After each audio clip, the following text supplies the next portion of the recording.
بہت ساری قوموں کو دنیا کی امامت عطا کرتے ہیں، اور یہی قرآن ہے کہ اگر اس کو ماننے والے درست انداز میں اس کو نہیں مانیں گے، اس کو تسلیم کرنے والے درست انداز میں تسلیم نہیں کریں گے، اس کا مقصد نزول نہیں سمجھ پائیں گے، تو پھر نتیجہ یہ ہے کہ وَيَزَوْ بِهِ آخَرِينَ، اللہ تبارک و تعالیٰ ان کو ذلت کی اتھا گہرائیوں میں گرا دے گا۔ حضرات، آج جمعۃ الوداع ہے، یہ اللہ کے پاک مہمان، معزز مہمان رمضان المبارک کا یہ آخری جمعہ ہے، اور اس آخری جمعہ میں چاہوں گا کہ ہم پوری طرح قرآن مجید کے فضائل اور اس کی برکات کا احاطہ کریں، تاکہ ہمیں اس کا اندازہ ہو سکے قرآن مجید کس طرح زندگیوں کو بدلتا ہے اور ہمارا اس میں کیا رول ہے۔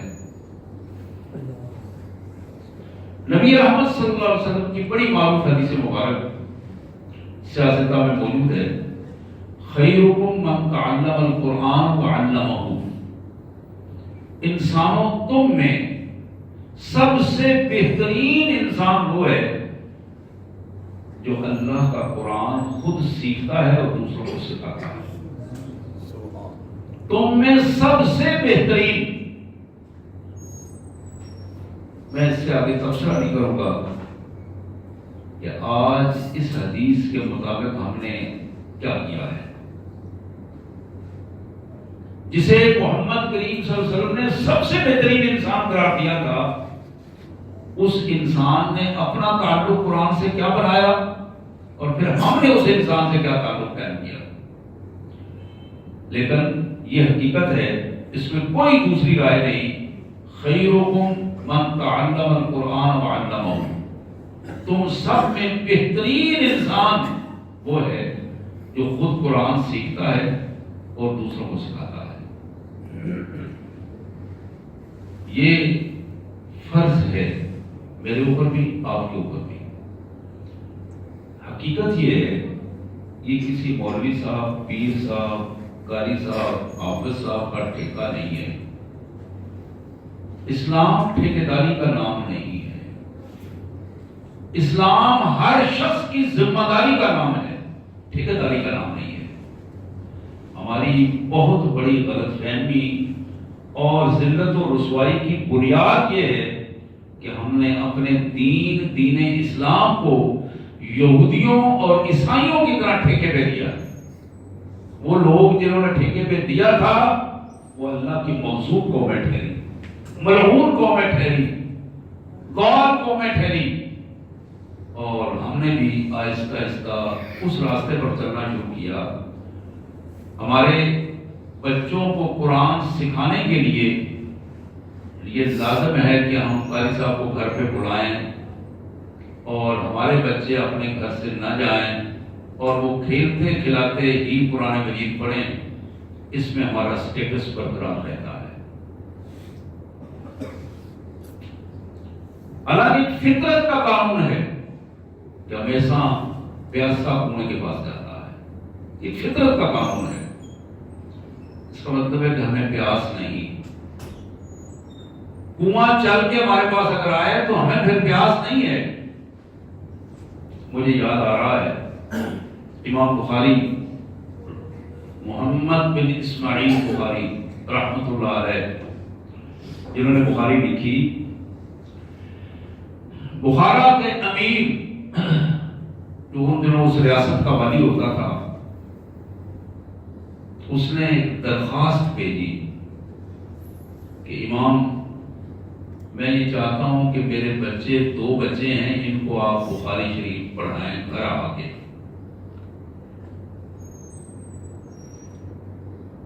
یا اپنا ماحول آپ ذرا دیکھتے چلے جائیں، تجزیہ خود کرتے چلے جائیں۔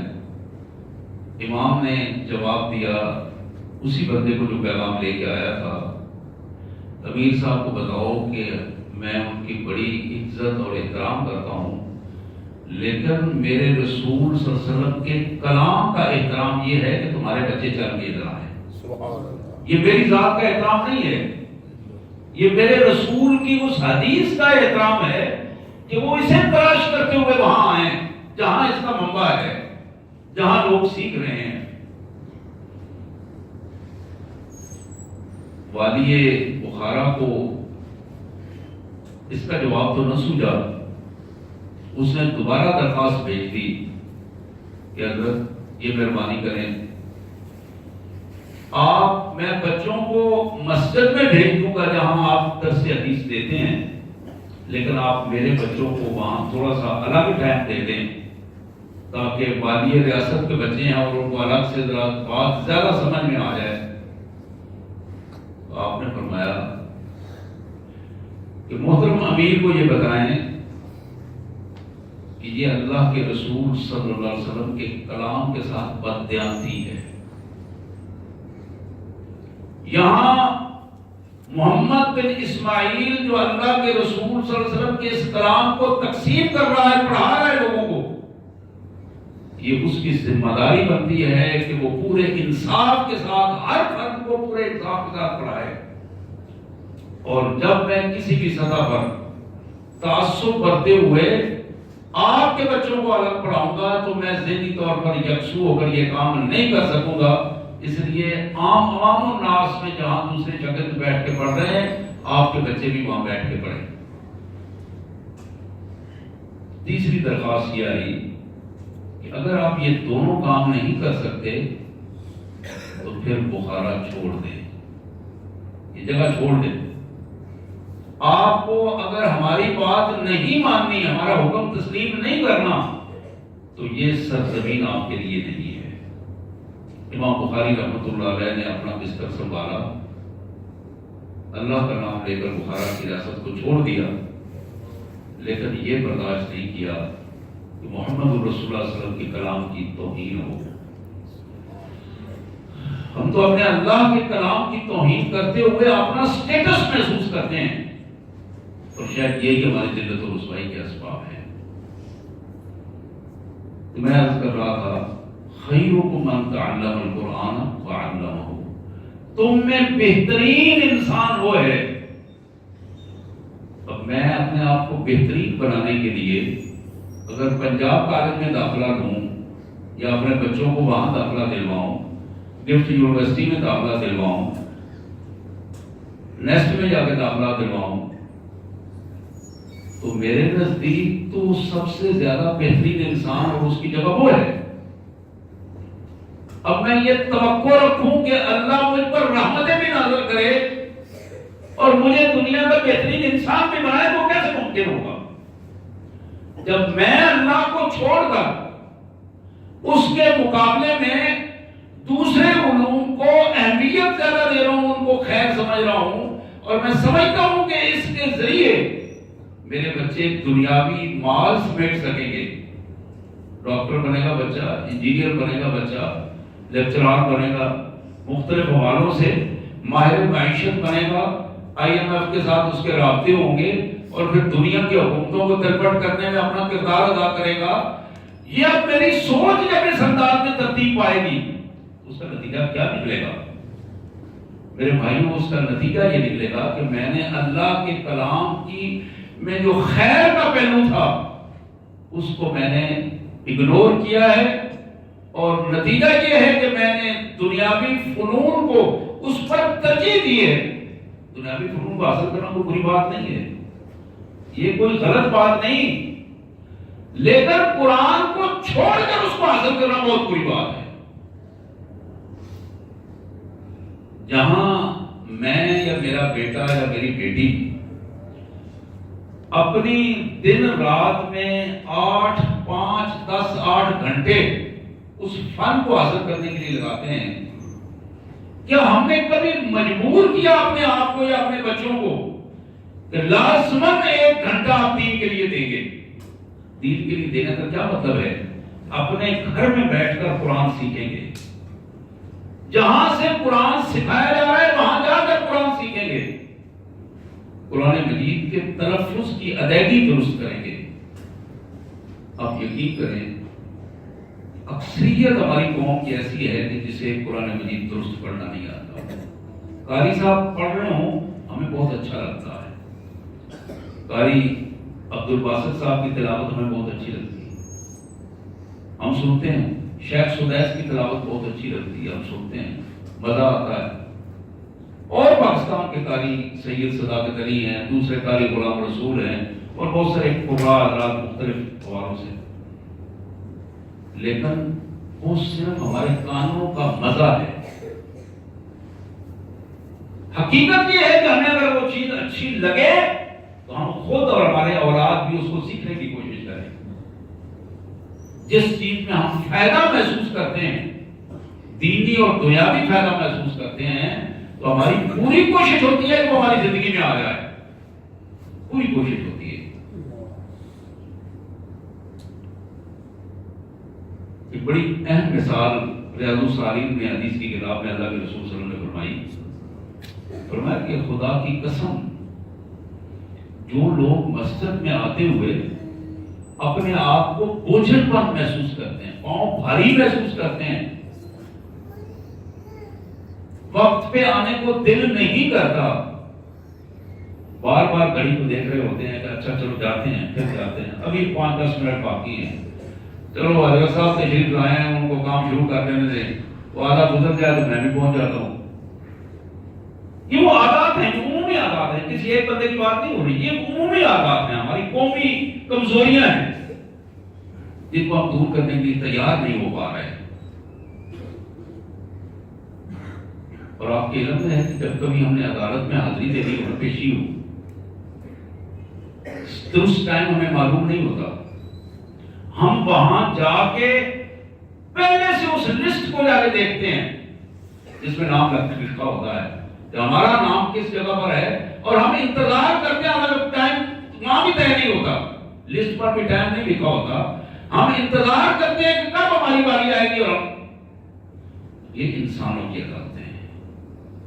ہم بے پرواہ ہو گئے ہیں اس عدالت سے جس کے قبضہ قدرت میں میری جان ہے, میرا مال ہے, میرا ایمان ہے, میری ساری دنیا اور آخرت کے فوائد اس کے قبضہ قدرت میں ہیں. ہم اس سے بے پرواہ ہو گئے. اب ذرا سوچیے کتنا بڑا نقصان ہے, کتنا بڑا نقصان ہے جس کو ہم جان بوجھ کر نقصان کر رہے ہیں اور ہمیں اس کا ادراک بھی نہیں ہے جب یہ کیا کر رہے ہیں. پھر ان الفاظ کو ذرا غور کیجیے, خیرکم من تعلم القرآن وعلمہ. اور ایک اس سے بڑا ایک المیہ یہ ہے کہ ہم اپنے بچوں کو حافظ قرآن بنا لیتے ہیں, وہ قرآن مجید کے الفاظ کو, رٹے رٹائے الفاظ کو دوہرا رہا ہوتا ہے حافظ صاحب, اس کو نہیں پتا ہوتا میں کیا پڑھ رہا ہوں. اور یہ بہت بڑا المیہ یہ ہے کہ حافظ صاحب جہنم میں مجرموں کو ڈالنے کا ذکر کر رہے ہیں اور ہم جواب میں سبحان اللہ کہہ رہے ہوتے ہیں, کیونکہ ہمیں نہیں پتا ہوتا وہ کیا کہہ رہے ہیں. اس ان پڑھ پاکستانی کی طرح جو عربی میں گالیاں دینے والے کو سن کے جس نے اپنے آپ کو اس انداز میں محسوس کیا وہ سبحان اللہ کر رہا تھا, وہ بڑا لطیفہ مشہور ہے. یعنی ہمیں اس کا ادراک ہی نہیں ہو رہا. اور یہ بہت بڑا المیہ ہے کہ قرآن مجید کے الفاظ کو تو ہم نے یاد کیا, قرآن مجید کے الفاظ کو یاد کیا, رٹا ہم نے, لیکن ہم نے اس کو سمجھنے کی کوشش نہیں کی. ہمیں نہیں پتا کہ ہم جو الفاظ پڑھ رہے ہیں وہ کیا الفاظ ہیں. قاری صاحب پڑھ رہے ہیں, بڑی اچھی آواز میں پڑھ رہے ہیں, اور ہم استغفار جہاں کرنا تھا وہاں خوشی سے سبحان اللہ کہہ رہے ہیں, بارک اللہ کہہ رہے ہیں. اس کا مفہوم کیا ہے؟ بالکل ایک غلط سوال ہے. تو میرے بھائیوں, آج کی ان لمحات میں اپنی بہنوں سے بھی درخواست کروں گا, آج کے ان لمحات میں ممکن ہے یہ جمعہ الوداع پھر ملے یا نہ ملے, ممکن ہے یہ رمضان پھر قسمت میں آئے یا نہ آئے, ممکن ہے یہاں سے اٹھنا ہو یا نہ ہو, ممکن ہے اگلا لفظ سننا یا سنانا ممکن ہو یا نہ ہو. خدا را اپنے اللہ سے یہ وعدہ کیجئے کہ جتنی زندگی اس کے بعد بچی ہے کم از کم میں 24 گھنٹے میں 1 گھنٹہ اللہ کے دین اور قرآن کو سیکھنے میں لگاؤں گا. یہ اللہ سے وعدہ کیجئے. اگر بچنا چاہتے ہیں، اگر یقین کیجئے اس کے بغیر بچنے کا تصور بھی نہیں ہے. قرآن کے بغیر بچنے کا کوئی تصور نہیں ہے. اور میں ان بھائیوں کو بالخصوص ان بہنوں کو یہ پیغام دوں گا جنہوں نے حفظ مکمل کر لیا ہے یا جو حفظ کر رہے ہیں،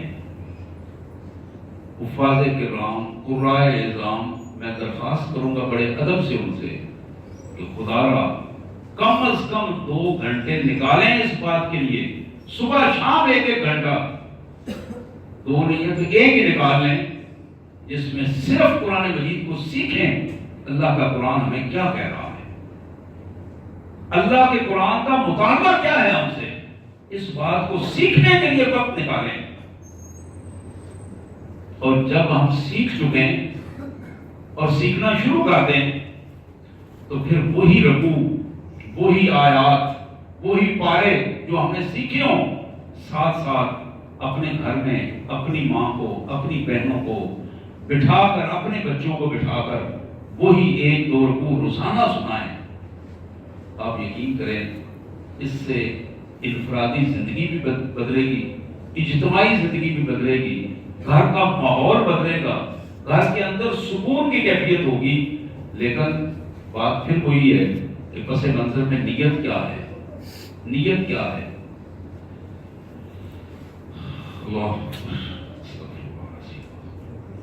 نبی محترم صلی اللہ علیہ وسلم کا یہ فرمان جو مشکات شریف میں بھی اور سیاستہ کی کتابوں میں بھی موجود ہے، اللہ کے رسول صلی اللہ علیہ وسلم نے فرمایا الماہر بالقرآن مع السفرۃ الکرام بررہ.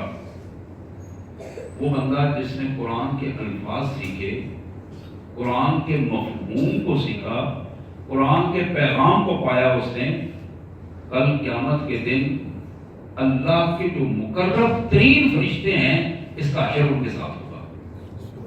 وہ اس کے پروٹوکول کے لیے، احترام کے لیے کھڑے ہوں گے. جس بندے نے قرآن سیکھا، الفاظ سیکھے، الماہر بالقرآن، قرآن میں مہارت حاصل کی، علوم قرآن کو سیکھنے میں مہارت حاصل کی. میرے بھائی کچھ تو خیر نکال کے کم از کم کل اللہ کے حضور ہم یہ درخواست کو پیش کر سکے، مالک میں اس راستے پر چل پڑا، کیوں ہی مجھے پتا چلا تو میں چل پڑا تھا اس راستے پر. اللہ کے رسول صلی اللہ علیہ وسلم نے فرمایا الماہر بالقرآن مع السفرۃ الکرام بررہ. اللہ کے مقرب فرشتوں کے ساتھ اس شخص کا حشر ہوگا. فرمایا والذی یقرأ القرآن ویتتعتع فیہ وهو علیہ شاق لہو اجران.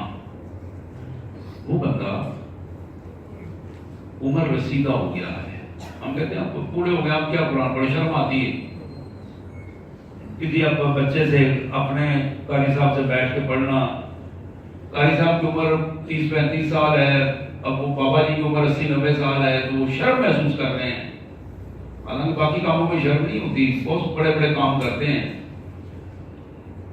اللہ کے رسول صلی اللہ علیہ وسلم نے فرمایا والذی یقرأ القرآن، جو شخص قرآن پڑھتا ہے اور اڑک اڑک کر پڑھتا ہے، زبان پر وہ الفاظ نہیں چڑھ رہے، وہ محنت کر کے ان کو سیکھ رہا ہے، بار بار ایک ایک لفظ کو کئی دفعہ دہرا رہا ہے،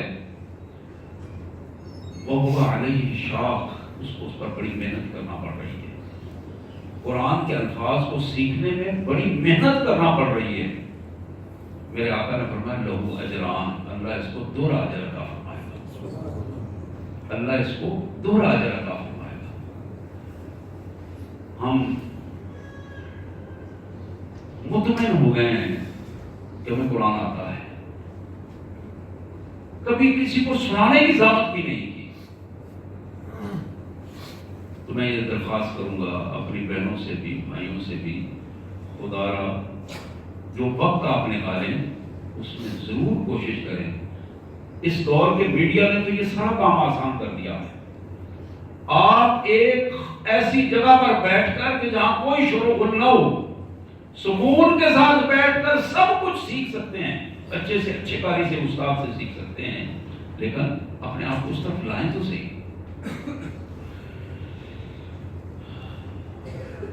شرح السنہ میں حدیث مبارک بڑی معروف کتاب ہے، اللہ کے رسول صلی اللہ علیہ وسلم کی ایک حدیث انہوں نے نوٹ کی، ثلاثۃ تحت العرش یوم القیامہ، القرآن والامانہ والرحم۔ تین چیزیں کل قیامت کے دن اللہ کے عرش عظیم کے نیچے اللہ سے فریاد کر رہی ہوں گی۔ تین چیزیں اللہ کے عرش عظیم کے نیچے اللہ سے فریاد کر رہی ہوں گی، جن میں سب سے پہلی بات القرآن یحاج عباد لہ ظاہر و باطن، اللہ کا قرآن اللہ سے درخواست کر رہا ہوگا ان بندوں کے حوالے سے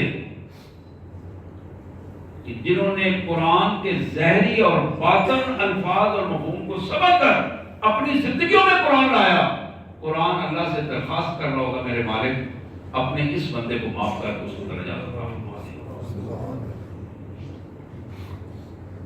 زندگی کتنی ہے کسی کو نہیں معلوم، کل کس کا اعلان ہوگا اور پھر کون کس حالت میں اس دنیا سے رخصت ہوگا یہ بھی نہیں پتا۔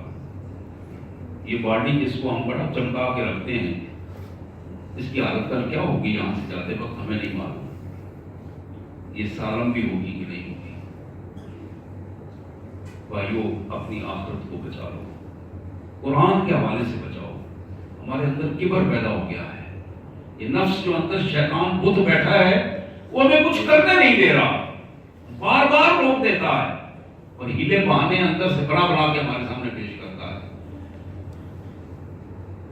اللہ نے سب کچھ دیا ہے، ہر ایک کو دیا ہے، وسائل دیے ہیں۔ اپنے وسائل کو قرآن سیکھنے میں لگاؤ، قرآن پھیلانے میں لگاؤ، قرآن کی تعلیمات لوگوں تک عام کرنے میں لگاؤ۔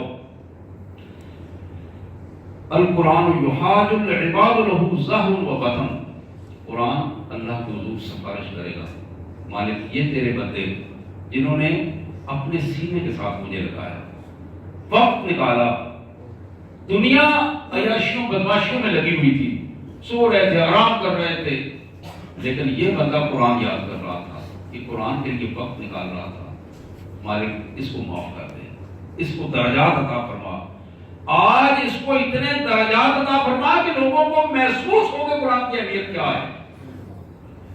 بل امانت ہو، اور امانت اللہ سے درخواست کر رہی ہوگی کہ مالک یہ لوگ جنہوں نے دیانتدارانہ زندگی بسر کی ہے، ان پر اپنا رحم فرما اور انہیں خصوصی طور پر کامیابیاں عطا فرما۔ اسی طرح والرحم تناد الامن وصلنی وصلہ اللہ ومن قطعنی قطعہ اللہ،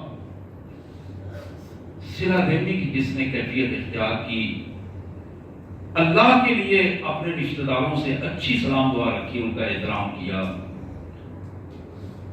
اپنے پڑوسیوں کا احترام کیا، گلی محلے میں احترام کیا، اپنے مسجد میں آنے والے نمازیوں کا احترام کیا، یہ صلہ رحمی کی کیفیات ہیں۔ اللہ کے رسول صلی اللہ علیہ وسلم فرماتے ہیں کہ ان کے لیے رحم کا اللہ کے حضور رحم کا سوال کرے گی کہ مالک ان پر رحم فرمائے اور ان کے گناہوں کو معاف کر دے۔ حضرات،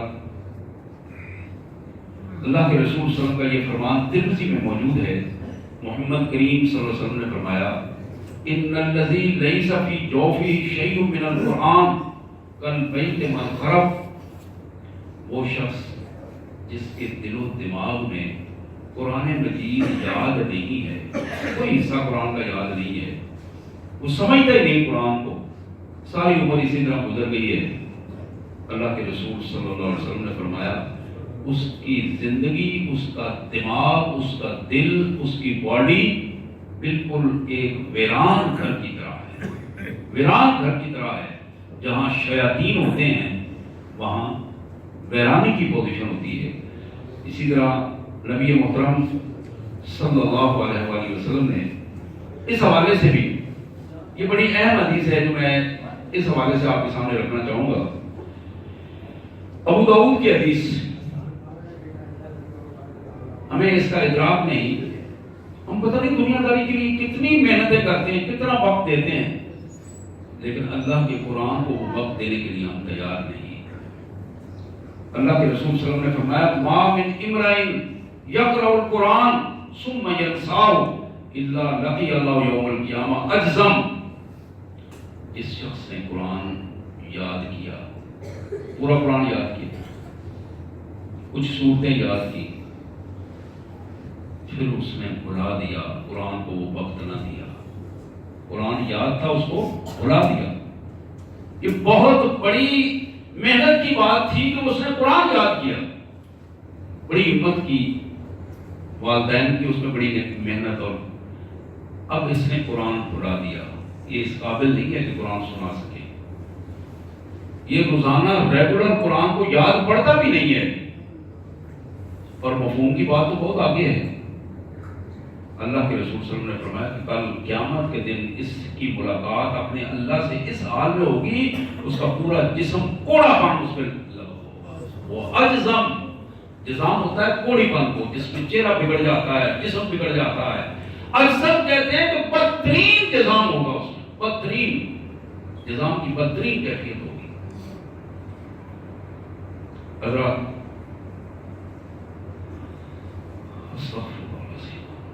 اس حوالے سے بھی ہمیں تھوڑا غور و فکر کرنا ہے، اور ان لمحات میں غور و فکر کرنا ہے کہ ہمارا رویہ اپنے پاک کلام کے ساتھ کیا ہے. میرے آقا صلی اللہ علیہ وسلم نے یہ بھی ارشاد فرمایا، یہ مشکات شریف کی حدیث ہے، ما آمن بالقرآن من استحل محارمہ. اس بندے کا قرآن مجید پر کوئی ایمان نہیں ہے جس نے قرآن کی حرام کی ہوئی چیز کو حلال قرار دیا. جھوٹ حرام ہے، شرک حرام ہے، حرام روزی حرام ہے، زنا حرام ہے، سود حرام ہے، شراب حرام ہے. یہ وہ چیزیں جو قرآن نے حرام کی ہیں. اور جو بندہ بھی یہ جانتے بوجھتے یہ حرکتیں کرتا ہے، اس کا قرآن پر کوئی ایمان نہیں ہے. اگر قرآن پر ایمان نہیں ہے تو پھر اس کا اسلام بھی قابل قبول نہیں ہے. باتیں بڑی طرف ہیں، مجبوری ہے اس حوالے سے اخلاص کے ساتھ پیش کر رہا ہوں اپنے بھائیوں اور بہنوں کے سامنے کہ خدا را اپنے آپ کو بچائیے. ہم بڑے غلط راستوں پہ چل رہے ہیں. اسلام ہماری نظروں میں محض ایک مذہب بن گیا ہے. ہماری زندگیوں کی ترجیحات بدل گئی ہیں. حالانکہ جب ہم تدفین کر رہے ہوتے ہیں تو وہاں بھی، یعنی بندے کو اپنے ہاتھوں سے دفن کر رہے ہیں، وہاں بھی کھڑے ہوئے لوگ کہیں اور پھر رہے ہوتے ہیں. وہاں بھی کھڑے ہوئے لوگ موبائلوں پہ کھیل رہے ہوتے ہیں. وہاں بھی کھڑے ہوئے لوگ سوچوں کی پراگندگی میں مبتلا ہوتے ہیں.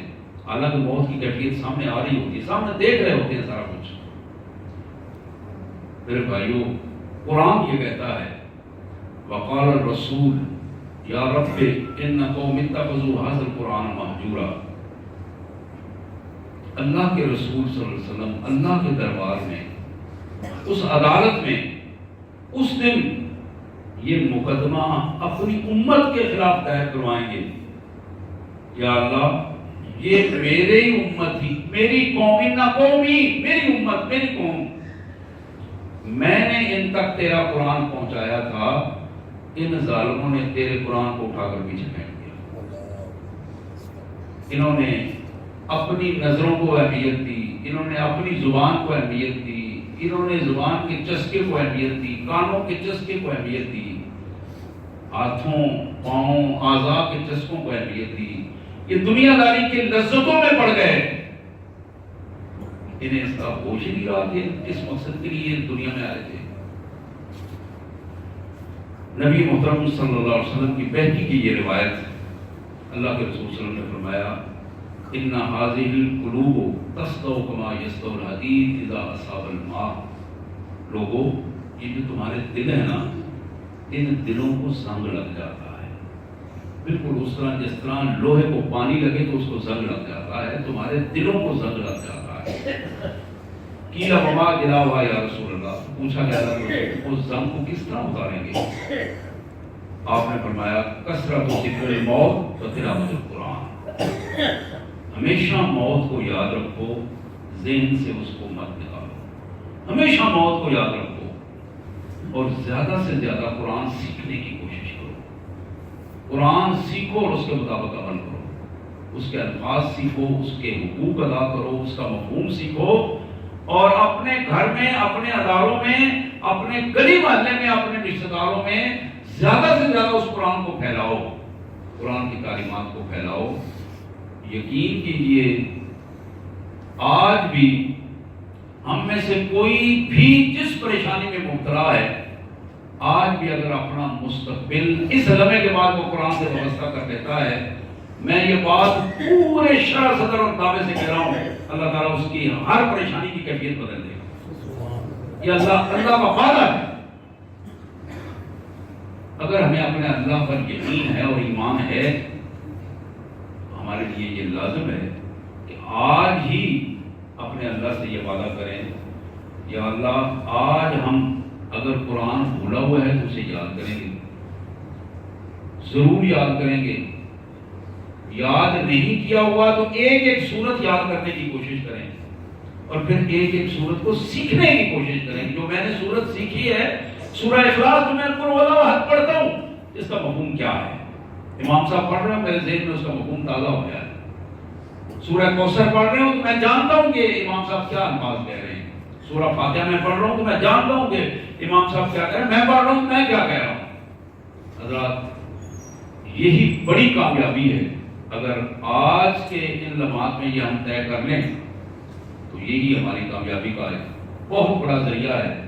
ورنہ تو اقبال مرحوم نے جو تبصرہ کیا تھا، بڑا اہم تبصرہ ہے اور رلا دینے والا ہے۔ زمن پر صوفی و ملا سلامیں کہ گفتن پیغام خدا مارا، ولے تعویل شاہ در ہے تنداختن خداو جبرائیل و مصطفیٰ۔ میں اپنی امت کے ان مولوی صاحب، پیر صاحب، صوفی صاحب، ان کو سلام کرتا ہوں۔ یہ لوگ ہیں جو ہمیں دین کی بات بتاتے ہیں، لیکن اللہ کے قرآن کی تعبیروں کو اس طرح انہوں نے مشکل بنا دیا ہے، تعبیریں کر کر کے دین سے دور کر دیا ہے کہ خود خدا بھی اس بات کا اقراری ہے کہ میں نے قرآن اس مقصد کے لیے تو نہیں بھیجا تھا۔ میں نے قرآن اس لیے نہیں بھیجا تھا کہ پڑھ پڑھ کے مردوں کو ان کو ایصال ثواب کریں، قرآن پر عمل کرے گا تو ایصال ثواب خود ہو جائے گا۔ میں نے قرآن کو اس لیے نہیں بھیجا تھا کہ دکانیں بنا کر بیٹھ جائیں اور کاغذ کے ٹکڑوں پہ لکھ کر ان کو اپنے گلے میں ڈالیں، وہ برکت تو تب ہوگی جب وہ اندر جائے گا۔ میں نے قرآن اس لیے نہیں بھیجا تھا کہ عدالتوں میں قرآن سر پہ رکھ کر اس کی قسمیں اٹھائیں، اس لیے بھیجا تھا کہ جو سامنے جج بیٹھا ہے اس کی ذمہ داری ہے کہ وہ قرآن کھول کر فیصلہ کرے۔ وَمَن لَّمْ يَحْكُم بِمَا أَنزَلَ اللَّهُ فَأُولَٰئِكَ هُمُ الظَّالِمُونَ۔ جو اللہ کی کتاب کے مطابق فیصلہ نہیں کرتا وہ تو ظالم لوگ ہیں۔ اقبال کہتا ہے کہ اللہ تبارک و تعالیٰ خود فرما رہے ہیں، مصطفیٰ پریشان ہے کہ میں نے یہ قرآن تو اللہ کی طرف سے ان کو نہیں دیا تھا، جبرائیل پریشان ہے میں یہ قرآن لایا نہیں تھا، انہوں نے پتہ نہیں یہ کیسے ڈھکوسلے نکال کے اس قرآن کے بارے میں محفوظ کر دیے۔ اللہ سے دعا ہے اللہ تبارک و تعالیٰ ہمیں اپنے آپ کو سمجھنے، اپنے قرآن کو سمجھنے، اللہ کے رسول کو سمجھنے کی توفیق عطا فرمائے۔